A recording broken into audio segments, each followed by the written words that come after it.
Ce n'est pas un cri qui m'a réveillé à la réalité de ma vie, c'était une vibration. Il était 23h45, j'étais encore debout à terminer un rapport de données pour le travail quand mon téléphone s'est éclairé avec un courriel automatique de la compagnie aérienne. L'objet disait Horizon Austral voyage à Bora Bora itinéraire finalisé, j'ai cliqué dessus en supposant que c'était une erreur ou peut-être un message indésirable, mais ils étaient là, 4 billets en première classe, Béatrice, Jean-Pierre, Léa, Lucas, mes parents et mes frères et sœurs. Mon nom ne figurait nulle part sur la liste, je suis restée assise là, la lumière bleue de l'écran se reflétant dans mes lunettes, attendant que la douleur me frappe, mais avant que la souffrance ne puisse arriver, un message texte a glissé du haut de l'écran, il venait de ma mère, Béatrice. Il disait simplement, s'il te plaît ne fais pas de scène à ce sujet, nous avons juste pensé que l'esthétique du voyage ne te conviendrait pas. Quelques secondes plus tard, ma sœur Léa a liké le message, je n'ai pas pleuré, je n'ai pas tapé de réponse furieuse. J'ai juste fixé le petit cœur pixelisé et j'ai senti le dernier lien d'obligation se briser, cela ne ressemblait pas à un chagrin d'amour, cela ressemblait à un contrat arrivant à expiration, c'était froid, c'était métallique et c'était définitif. N'hésitez pas à laisser un commentaire pour me dire d'où vous écoutez et quelle heure il est chez vous en ce moment, j'aimerais savoir qui fait partie de notre communauté, je ne suis pas allée dormir, au lieu de cela j'ai ouvert mon ordinateur portable. Je ne l'ai pas ouvert pour plaider ma cause ou pour regarder des photos de la villa à Bora Bora qu'ils avaient réservée sans moi, je l'ai ouvert pour examiner le grand livre, voyez-vous, quand vous êtes l'enfant exclu, vous devenez un archiviste méticuleux de votre propre effacement. J'ai commencé à ressortir les vieux courriels, les virements bancaires et les invitations de calendrier, j'avais besoin de voir l'ampleur totale de la dette, ce n'était pas seulement Bora Bora, c'était juste la dernière ligne de la facture. Je suis revenue sur le voyage à Courchevel il y a 3 ans, tu ne skis pas ma chérie, avait dit mon père, tu t'ennuierais juste au chalet, alors je suis restée à la maison, mais en regardant mon relevé bancaire de ce mois-là. J'ai vu un virement de 500 € à mon frère Lucas pour la location de matériel, j'avais payé pour les skis que je n'avais pas le droit d'utiliser, ensuite il y a eu la côte italienne, c'était un voyage en couple avait insisté ma mère, même si ma sœur Léa était célibataire à l'époque. Elle y est allée, je suis restée, et pendant qu'ils buvaient du vin à Positano, j'étais ici à conduire 40 minutes jusqu'à leur maison chaque jour pour nourrir leurs chats et arroser leurs hortensias parce qu'ils ne faisaient pas confiance à un gardien d'animaux. J'ai fait le calcul de ce travail, 7 jours, 2 heures par jour, plus l'essence, il ne m'avait même pas rapporté un aimant pour le frigo, et Disneyland Paris, la visite VIP, celle-là était la plus flagrante, nous avons honnêtement oublié de réserver ton billet Chloé. Ma mère avait ri comme si oublier sa fille aînée était un trait de caractère excentrique, la prochaine fois, il n'y avait jamais de prochaine fois, pendant 12 ans, j'avais été l'utilitaire de la famille, j'étais le support informatique qui réparait leur iPhone. J'étais la monteuse vidéo gratuite qui rendait les vlogs d'influenceuses de Léa professionnelles, j'étais la prêteuse d'urgence qui transférait de petites sommes, 200 ici, 500 là, qui ne semblait jamais retrouver le chemin de mon compte. J'avais été l'investisseur silencieux dans leur version d'une famille heureuse, et mon dividende était l'invisibilité, je me demandais souvent pourquoi, je restais éveillée à me demander si j'étais trop ennuyeuse, trop sérieuse, trop peu aimable, mais assise là dans la lueur de mon moniteur. Regardant 12 ans de zéro à côté de mon nom, j'ai enfin compris la mécanique de ce qui se passait, ce n'était pas un accident, c'était le mécanisme du bouc émissaire, j'ai réalisé alors que dans un système familial toxique, l'exclusion n'est pas un bug, c'est une fonctionnalité. Un groupe comme le leur obsédé par sa propre image et son esthétique nécessite un récipient pour tout ce qu'ils ne veulent pas reconnaître chez eux-mêmes, ils ont besoin d'un étranger pour solidifier leur statut d'initié, en me laissant dehors dans le froid, ils se sentaient plus au chaud. En me traitant de difficile ou d'ennuyeuse, ils se sentaient excitants et soudés, mon exclusion était la colle qui maintenait leurs égos fragiles ensemble, je ne manquais pas à l'image parce qu'ils m'avaient oublié. Je manquais parce qu'ils avaient besoin de quelqu'un pour regarder l'image et les envier, j'étais le public dont ils avaient besoin pour valider leur performance, cette réalisation a tué la dernière once de culpabilité que j'avais, je n'étais pas une fille pour eux, j'étais un accessoire. Et les accessoires n'ont pas de sentiments, les accessoires ne pleurent pas, mais surtout, les accessoires ne paient pas pour la production, j'ai regardé le texte sur l'esthétique une dernière fois, si je ne correspondais pas à l'esthétique, alors je ne devrais certainement pas la financer. J'ai fermé l'ordinateur portable, le soleil se levait et l'air dans mon appartement semblait différent, il n'était plus chargé de tristesse, il était léger, c'était l'atmosphère propre et stérile d'un pont qui avait été brûlé jusqu'au sol. Je me suis fait une tasse de café et j'ai attendu que les banques ouvrent, j'avais des retraits à effectuer. 2 jours plus tard, l'univers est intervenu, ou plutôt mon dur labeur a enfin porté ses fruits, j'étais assise à mon bureau. Fonctionnant toujours sur le pilote automatique mécanique que j'avais adopté depuis la notification d'Horizon Austral quand ma directrice m'a appelé dans son bureau, elle m'a tendu une enveloppe, à l'intérieur se trouvait une lettre détaillant ma prime de performance annuelle. Le chiffre au bas n'était pas seulement bon, il était stupéfiant, 40 000 €, c'était le genre de somme qui change la trajectoire d'une année, c'était le genre de somme qui offre des options, mon vieil instinct, celui programmé en moi par 3 décennies de recherche d'approbation. C'est manifesté instantanément, appelle maman, chuchotait-il, dis-le à papa, montre-leur que tu as de la valeur, utilise cet argent pour surclasser leur vol ou paie-leur un dîner à Bora Bora, achète ton retour sur l'itinéraire. Pendant une fraction de seconde j'ai presque tendu la main vers mon téléphone, j'ai presque composé le numéro de ma mère pour mendier mon inclusion avec mon chéquier, mais je me suis arrêtée, ma main a survolé l'écran et je me suis souvenu du message, tu ne correspondais pas à l'esthétique. Je me suis souvenu du mécanisme du bouc émissaire, je me suis souvenu que mon argent ne m'avait jamais acheté l'amour, il ne m'avait acheté qu'une tolérance temporaire, si j'utilisais cet argent pour eux, je ne réparerais pas la relation. Je ne ferais que payer le droit d'entrée pour une autre année d'humiliation, c'est là que j'ai pensé à la chaîne invisible du survivant, c'est ce concept que j'avais lu une fois sur la façon dont un animal ou une personne peut être enchaîné si longtemps que même lorsque la chaîne est retirée. Ils restent dans le rayon de leur captivité, ils attendent une permission de partir qui ne vient jamais, ils arpentent le même petit cercle parce que la limite n'est plus physique, elle est psychologique, j'ai réalisé que j'arpentais ce cercle depuis 12 ans, la porte était ouverte tout ce temps. J'avais mon propre argent, j'avais ma propre vie, je n'avais pas besoin d'eux pour m'emmener en vacances, je pouvais y aller moi-même, mais y aller seul ressemblait à une retraite, je ne voulais pas battre en retraite, je voulais réinvestir. J'ai fait défiler les contacts de mes parents et je me suis arrêtée sur tante Martine, la sœur de mon père, la femme qui s'asseyait toujours à côté de moi lors des repas de famille quand tout le monde se pressait autour de Léa. La femme qui m'avait envoyé une carte pour mon anniversaire l'année dernière avec un billet de 50 € à l'intérieur en s'excusant que ce ne soit pas plus alors que mes parents avaient complètement oublié, je l'ai appelée, elle a répondu à la 2e sonnerie. Paraissant fatiguée mais chaleureuse, Chloé, est-ce que tout va bien? Salut tante Martine, ai-je dit d'une voix plus ferme que prévu, tout va bien en fait j'ai une question, est-ce que toi oncle Michel et Manon avaient des projets pour la 2e semaine de juin? Juste le travail et l'école, a-t-elle soupiré, pourquoi? Je veux vous emmener en voyage, ai-je dit, oh ma chérie c'est adorable mais nous ne pouvons pas nous permettre un voyage en ce moment, les heures de Michel ont été réduites, non je l'ai interrompu doucement, je veux dire que je vous emmène. C'est pour moi, tout, les vols, l'hôtel, la nourriture, tout. Il y a eu un silence sur la ligne, Chloé de quoi parles-tu? J'ai eu une prime au travail tante Martine, une grosse prime, et je veux aller à Bora Bora mais je ne veux pas y aller seule.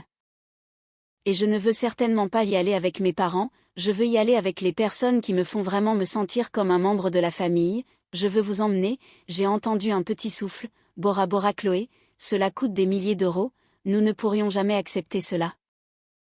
Vous le pouvez, ai-je dit sentant un sourire s'étirer sur mon visage pour la première fois depuis des jours, et vous le ferez parce que j'ai déjà regardé les dates, c'est exactement la même semaine où mes parents y vont. Et je pense que ce serait vraiment sympa si nous étions là-bas en même temps, n'est-ce pas? Je ne lui ai pas encore dit tout le plan, je ne lui ai pas parlé de la villa, je regardais celle qui coûtait 35 000 € pour la semaine. Celle avec des planchers de verre et une piscine privée à débordement, je ne lui ai pas dit que pendant que mes parents séjournaient dans un complexe parfaitement correct nous allions séjourner dans l'endroit que les gens mettent sur leur tableau de rêve, je lui ai juste dit de faire ses valises.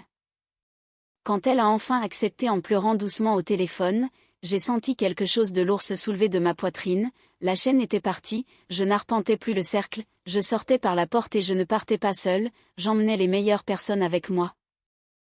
Le matin du voyage, l'air au terminal de l'aéroport semblait électrique, j'ai retrouvé tante Martine, oncle Michel et ma cousine de 8 ans Manon sur le trottoir, ils étaient habillés avec leurs plus beaux vêtements de voyage, Martine dans un chemisier à fleurs, Michel dans un polo bien repassé. Ils avaient l'air nerveux serrant leurs valises comme s'ils avaient peur que quelqu'un leur dise de rentrer chez eux, quand je les ai conduits devant la longue file d'attente pour l'enregistrement en classe économique et directement vers le comptoir de la première classe, Michel s'est arrêté. Chloé, a-t-il chuchoté en tirant ma manche, tu as fait une erreur, c'est la file prioritaire, je sais, ai-je dit en tendant nos passeports à l'agent, nous sommes au rang 1, le regard sur leur visage, le choc suivi d'un lent plaisir naissant valait chaque centime du prix du billet.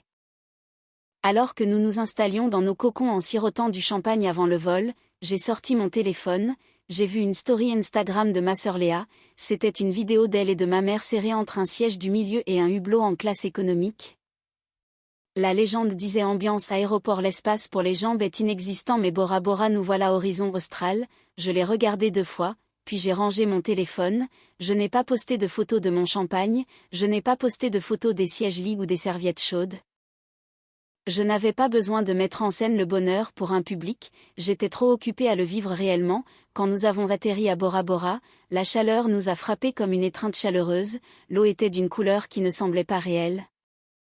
Un turquoise si brillant qu'il vibrait, nous avons pris un transfert en bateau privé vers le complexe. Alors que nous accostions au quai du Four Seasons, Manon a laissé échapper un cri de joie pure, regarde l'eau, c'est comme de l'oasis, nous avons été escortés jusqu'à notre villa. Ce n'était pas juste une chambre, c'était un domaine, 2 chambres, un immense salon et une terrasse qui s'étendait sur le lagon avec sa propre piscine à débordement. Quand le majordome a ouvert la porte, tante Martine est entrée, a mis sa main devant sa bouche et a commencé à pleurer. Chloé a-t-elle sangloté en se tournant pour m'enlacer. Je n'ai jamais pensé voir quelque chose comme ça, je me sens comme une reine, tu es une reine, lui ai-je dit en la serrant en retour, tu mérites cela, pendant 3 jours c'était le paradis, nous avons nagé avec des requins. Nous avons mangé des petits déjeuners livrés par pirogue, nous avons ri jusqu'à en avoir mal aux côtes, j'ai vu la tension quitter les épaules de l'oncle Michel, j'ai vu Manon se transformer en nymphe aquatique intrépide et libre, c'était le moment le plus heureux que je les ai jamais vus vivre. C'était le moment le plus heureux que j'ai jamais vécu, mais la physique dicte que 2 objets ne peuvent occuper le même espace sans collision. Le 3e soir nous étions au restaurant principal du complexe pour le dîner, c'était un endroit à sushi avec un sol en verre au-dessus de l'eau. J'avais finalement posté une seule photo, une photo du coucher de soleil depuis notre terrasse en identifiant le complexe, pas de légende, pas de provocation, juste la vue. Soudain mon téléphone a commencé à vibrer sur la table. Il a vibré 1 fois, 2 fois, puis un bourdonnement continu et colérique. J'ai jeté un coup d'œil à l'écran, une notification d'Instagram, un ami commun de la maison avait commenté la dernière publication de Léa. Attendez, Chloé n'est-elle pas là aussi? Je viens de voir qu'elle a identifié le Four Seasons, c'est ce que vous voyez, la grenade avait été lancée, la conversation de groupe familial, celle dont je faisais encore techniquement partie bien que rarement reconnue, a explosé. Lucas, tu plaisantes, tu es ici? Béatrice, Chloé répond à ton téléphone. Léa, tu as identifié le Four Seasons, sais-tu à quel point cela nous fait paraître mal? Nous sommes au Holiday Inn, les gens demandent pourquoi nous ne sommes pas ensemble. Lucas, tu as emmené Martine, tu as emmené les parents pauvres dans un hôtel 5 étoiles et tu as laissé ta vraie famille dans un hôtel bon marché, tu es une traîtresse. J'ai regardé les messages défiler, ils n'étaient pas blessés de ne pas m'avoir vu. Ils n'étaient pas tristes de ne pas être avec moi, ils étaient furieux que j'aie quelque chose de mieux qu'eux, ils étaient enragés que l'esthétique qu'ils appréciaient tant ait été usurpée par la fille qu'ils avaient écartée, ils ne voulaient pas de ma compagnie, ils voulaient mon surclassement. Léa a envoyé un message direct, tu nous embarrasses, supprime tes publications maintenant. J'ai levé les yeux de mon téléphone, tante Martine riait de quelque chose que Michel avait dit, son visage rayonnant à la lueur des bougies, Manon essayait d'utiliser des baguettes. Le front plissé par la concentration, c'était cela la réalité, c'était cela la famille, les gens qui bourdonnaient dans ma poche n'étaient que du bruit, je n'ai pas supprimé la publication, j'ai pris une gorgée de mon vin et j'ai attendu l'escalade inévitable, je n'ai pas eu à attendre longtemps. Mon téléphone a sonné fort et insistant dans le restaurant calme, l'écran affichait papa, je l'ai fixé un moment, l'ancienne Chloé s'est enchaînée dans la cour, aurait paniqué, elle se serait précipitée dehors, se serait excusée et aurait essayé d'arranger les choses. Mais la nouvelle Chloé, celle assise sur un sol en verre au-dessus d'un requin de récif, ressentait juste une curiosité froide. J'ai glissé pour répondre et j'ai mis le téléphone à mon oreille. Bonjour Jean-Pierre, ai-je dit. Papa, Jean-Pierre, où diable es-tu, a-t-il hurlé. Pas de salutation, pas de comment vas-tu, juste une exigence immédiate. Nous sommes dans le hall de ton hôtel, la sécurité ne nous laisse pas passer le portail. Descends ici et viens nous chercher. Je suis en train de dîner, ai-je dit calmement. Je ne peux pas descendre, dîner, a-t-il bafouillé. Nous sommes ta famille Chloé, tu nous humilies, sais-tu de quoi cela a l'air?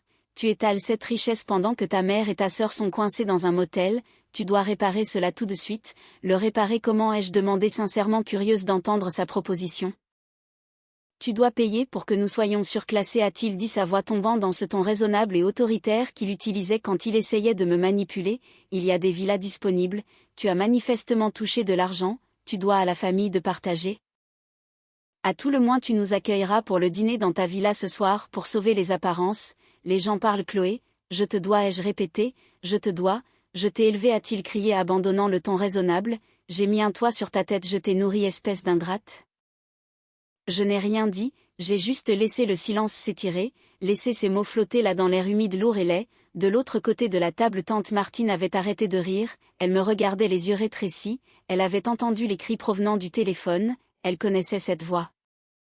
Elle connaissait ce tyran. Donne-moi le téléphone, a-t-elle dit, ce n'était pas une demande, je le lui ai tendu. Jean-Pierre, a dit Martine, sa voix était basse, tremblante d'une rage contenue que je n'avais jamais entendue chez elle auparavant. Écoute-moi Martine, la voix de mon père minuscule et confuse à l'autre bout, repasse-moi Chloé, c'est une affaire de famille, je suis la famille, a lancé Martine, et j'en ai fini de te regarder saigner cette fille à blanc. Tu dis que tu l'as élevée, tu ne l'as pas élevée, tu l'as tolérée. Tu l'as utilisée, et maintenant tu veux son argent, tu ne sais pas de quoi tu parles, mon père a ricané, reste en dehors de ça Martine, tu profites de ma charité en ce moment, n'est-ce pas? La charité. Martine s'est levée, le restaurant est devenu silencieux, elle s'en fichait. Parlons de charité Jean-Pierre, parlons du voyage à Courchevel, tu t'en souviens? Quoi, c'était il y a des années, je t'ai envoyé 2000 € pour ce voyage, a dit Martine, sa voix résonnant claire et tranchante, je te les ai envoyés par virement, j'ai mis billet de Chloé en libellé. Tu m'avais dit qu'elle avait des difficultés avec ses prêts étudiants et qu'elle ne pouvait pas se permettre d'y aller, alors je t'ai envoyé l'argent pour la couvrir, je voulais qu'elle soit avec vous, je me suis figée, mon sang s'est glacé, j'ai regardé Martine la bouche bée. Et l'Italie, a continué Martine implacable, je t'ai envoyé 3000 €, j'ai liquidé une partie de mon épargne parce que tu avais dit que c'était le voyage d'une vie et que Chloé était trop fière pour demander de l'aide. Je t'ai dit de lui dire que c'était un cadeau de ta part pour qu'elle ne se sente pas redevable envers moi. Martine s'est arrêtée, mon père a sifflé, nous pouvons en parler plus tard, non, a-t-elle dit, nous en parlons maintenant, tu m'as dit qu'elle était trop occupée pour venir. Tu m'as dit qu'elle ne voulait pas y aller, tu m'as dit que tu avais mis l'argent sur son compte d'épargne pour les jours difficiles, où est-il Jean-Pierre, où est l'argent? Le silence à l'autre bout de la ligne n'était pas seulement calme, c'était un vide, il a aspiré l'air de la pièce. J'ai regardé ma tante, cette femme qui vivait dans une petite maison et conduisait une voiture de 10 ans qui avait secrètement financé mon inclusion pendant des années. Et j'ai regardé le téléphone, l'homme qui avait pris cet argent, mon argent, son argent, et l'avait utilisé pour surclasser son propre siège, pour acheter du meilleur vin, pour vivre un mensonge. Il ne m'avait pas seulement exclu, il avait détourné mon existence. Chloé ne descend pas, a dit Martine, sa voix tremblante mais ferme, et si jamais tu essaies de la contacter à nouveau pour de l'argent, j'irai à la police. Tu m'entends Jean-Pierre, j'ai les reçus. Elle a raccroché le téléphone et l'a posé délicatement sur la table. Elle m'a regardé, des larmes coulant sur son visage. Je suis tellement désolée ma chérie, a-t-elle chuchoté, je pensais qu'il le gardait pour toi. J'ai tendu la main à travers la table et j'ai pris la sienne, je ne me sentais pas triste, je ressentais une clarté froide et cristalline. Ce n'était plus un drame familial, c'était une scène de crime, et j'étais l'enquêtrice principale. Tout va bien tante Martine, ai-je dit, tu viens de me donner tout ce dont j'ai besoin, je n'ai pas dormi cette nuit-là, mais je n'ai pas arpenté le sol non plus. Je me suis assise au bureau en verre de la villa fixant le lagon au clair de lune et j'ai travaillé, la révélation avait tout changé, la douleur était partie remplacée par la mécanique froide et dure de la justice, mon père n'était pas seulement un mauvais parent, c'était un voleur. Et les voleurs ne reçoivent pas d'appels émotionnels, ils reçoivent des factures. J'ai ouvert mon ordinateur portable et j'ai commencé à monter le dossier, je me suis connectée à mes applications bancaires et j'ai remonté les années. Il y avait les demandes de mon père, prêt pour la réparation de la voiture, aide pour la facture médicale de maman, découvert pour l'hypothèque, des milliers d'euros que j'avais envoyés en pensant être une bonne fille, en pensant que j'aidais la famille à rester à flot. J'ai recoupé cela avec les dates que tante Martine m'avait données, le schéma était indéniable, chaque fois que Martine lui envoyait de l'argent pour moi il attendait une semaine puis me demandait un prêt, il touchait sur les deux tableaux. Il prenait l'argent destiné à ma joie puis extrayait l'argent de mon travail, il finançait son style de vie sur l'arbitrage de mon exclusion, j'ai ressorti les courriels où il prétendait mettre de l'argent sur un compte d'épargne pour moi.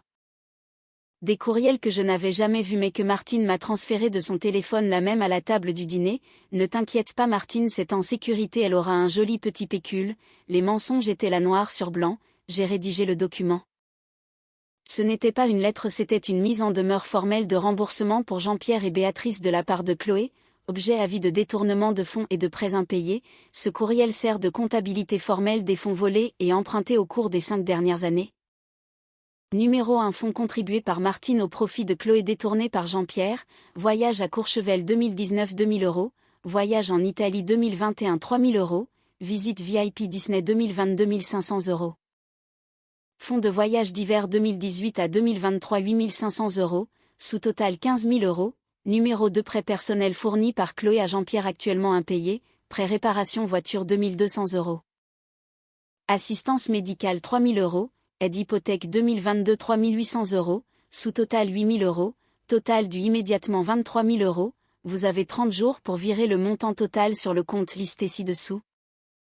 Si les fonds ne sont pas reçus à la date d'échéance, je déposerai une plainte à la police pour vol par tromperie concernant les contributions de Martine et je vous poursuivrai devant le tribunal de proximité pour les prêts impayés. Je partagerai également cette documentation avec la famille élargie afin qu'ils comprennent pourquoi je n'assisterai plus aux réunions. Ne me contactez pas à moins que ce ne soit pour confirmer le virement bancaire. Je l'ai relu, c'était calme, c'était factuel, c'était létal. J'ai joint les captures d'écran des transactions bancaires et les courriels de Martine, j'ai cliqué sur envoyer, puis je suis allé sur les réseaux sociaux, je n'ai pas posté la facture, c'était pour le tribunal, mais j'avais besoin de tuer le récit qu'il faisait circuler à la maison. J'ai vu que Léa avait posté un TikTok plus tôt ce jour-là pleurant sur la façon dont sa sœur toxique avait ruiné leurs vacances familiales en étalant sa richesse et en faisant pleurer leur mère. Les commentaires se remplissaient déjà de sympathie pour elle, j'ai posté une seule story. C'était une photo de moi et de tante Martine souriant au dîner, la légende était simple, tellement reconnaissante pour la famille qui ne vous vole pas pour financer son style de vie en première classe, la vérité finit toujours par éclater, puis j'ai éteint mon téléphone. Le lendemain matin le monde avait basculé, j'ai rallumé mon téléphone pour découvrir un barrage de notifications, mais ce n'étaient pas des attaques, c'étaient des questions. Des amis communs, des cousins et même certains des abonnés de Léa avaient vu ma publication énigmatique puis avaient vu les commentaires de tante Martine sur le TikTok de Léa. Martine s'était déchaînée. Elle avait commenté la vidéo de Léa en disant: demande peut-être à ton père où sont passés les 15 000 € que j'ai envoyés pour les billets de Chloé. Le commentaire avait 3000 likes. Léa avait supprimé la vidéo mais les captures d'écran circulaient déjà dans la conversation de groupe familial, celle dont je ne faisais pas partie mais que ma cousine me transférait, le récit familial s'effondrait. Les parents prospères qui pouvaient se permettre des voyages de luxe étaient démasqués comme des imposteurs qui volaient leurs propres sœurs et leurs propres filles. Je me suis assise sur la terrasse de la villa regardant les requins tourner paisiblement dans l'eau en dessous. C'étaient des prédateurs honnêtes, ils ne prétendaient pas être autre chose, je les préférais aux requins de chez moi. Quand je suis enfin revenue dans mon appartement, c'était calme, pas ce calme lourd et étouffant de la solitude que je ressentais autrefois mais le calme expansif d'un sanctuaire. J'ai marché dans les pièces touchant les surfaces me réappropriant l'espace, la première chose que j'ai faite a été d'appeler un serrurier, il est arrivé dans l'heure et alors que je le regardais remplacer le verrou j'ai ressenti une profonde libération physique. Ce n'était pas seulement du métal et des goupilles que l'on changeait, c'était le code d'accès à ma vie. Mes parents avaient toujours exigé une clé pour les urgences mais je réalisais maintenant qu'ils étaient l'urgence et que je les enfermais enfin dehors. Ensuite j'ai pris mon téléphone. Je n'ai pas hésité, j'ai parcouru mes contacts et je les ai bloqués un par un, Jean-Pierre, Béatrice, Léa, Lucas. Chaque pression sur le bouton bloqué ressemblait au sectionnement d'un fil sur une bombe qui tic-taquait dans ma poche depuis des années. Je ne me sentais pas coupable, je me sentais en sécurité. Au cours des semaines suivantes, la poussière est retombée révélant un paysage qui semblait entièrement différent. Les 23 000 € que j'avais exigés sont arrivés le dernier jour du délai. Il n'y avait pas de note, pas d'excuse jointe au virement, juste l'argent. C'était un aveu de culpabilité silencieux, une reddition transactionnelle, je l'ai pris. J'ai mis la moitié sur mon épargne et l'autre moitié dans un nouveau fonds que j'ai nommé le fonds Manon pour l'avenir de ma nièce afin qu'elle n'ait jamais à dépendre de quelqu'un qui ne l'apprécie pas. J'ai pensé à la justice du jardinier. Pendant si longtemps j'avais pensé à la vengeance comme à la destruction, brûler la maison, saler la terre, mais la vraie justice n'est pas une question de destruction, c'est une question de réallocation. J'avais versé mon eau, mon engrais, ma lumière du soleil sur un carré de mauvaises herbes qui m'étouffaient. Tout ce que j'avais fait, c'était de rediriger cette nourriture. J'ai retiré mes ressources aux personnes qui me vidaient et je les ai versées aux personnes qui grandissaient avec moi. J'ai regardé la photo sur mon frigo. C'était un tirage de Manon riant dans l'océan à Bora Bora, les bras grands ouverts, complètement naturelle et joyeuse. À côté d'elle, tante Martine rayonnait, paraissant 10 ans de moins. C'était cela ma récolte. Cette joie, cette liberté, cette connexion authentique, c'était ce qui poussait quand je plantais enfin mes graines dans une terre fertile. J'avais perdu une lignée de voyages, d'apparat et d'esthétique creuse. J'avais perdu l'approbation de gens qui ne m'aimaient que lorsque j'étais utile. Mais j'avais gagné une famille, j'avais gagné ma dignité. Cette histoire est un rappel puissant que les liens du sang ne justifient jamais les abus ou le manque de respect. Chloé a passé des années à essayer de s'intégrer dans un moule esthétique créé par ses parents, sans réaliser qu'elle n'était pour eux qu'un outil financier et un bouc émissaire. Le moment où elle découvre le détournement de fonds marque la fin de sa loyauté aveugle. Elle comprend enfin que sa valeur ne dépend pas de l'approbation de personnes toxiques, mais de sa propre capacité à se respecter. En choisissant d'emmener sa tante et son oncle, elle transforme un acte de vengeance en un acte de générosité envers ceux qui l'ont réellement soutenue. La leçon ici est claire, parfois, pour se trouver, il faut accepter de perdre ceux qui nous empêchent de respirer. La famille n'est pas toujours celle dans laquelle on est, mais celle qui nous traite avec dignité et amour. Chloé n'a pas seulement récupéré son argent, elle a récupéré son droit d'exister sans condition. Et vous, avez-vous déjà dû fixer des limites strictes ou couper les ponts avec des membres de votre famille pour préserver votre santé mentale et votre intégrité? Quel a été l'élément déclencheur qui vous a fait réaliser que la situation était devenue insupportable? Partagez vos expériences dans les commentaires.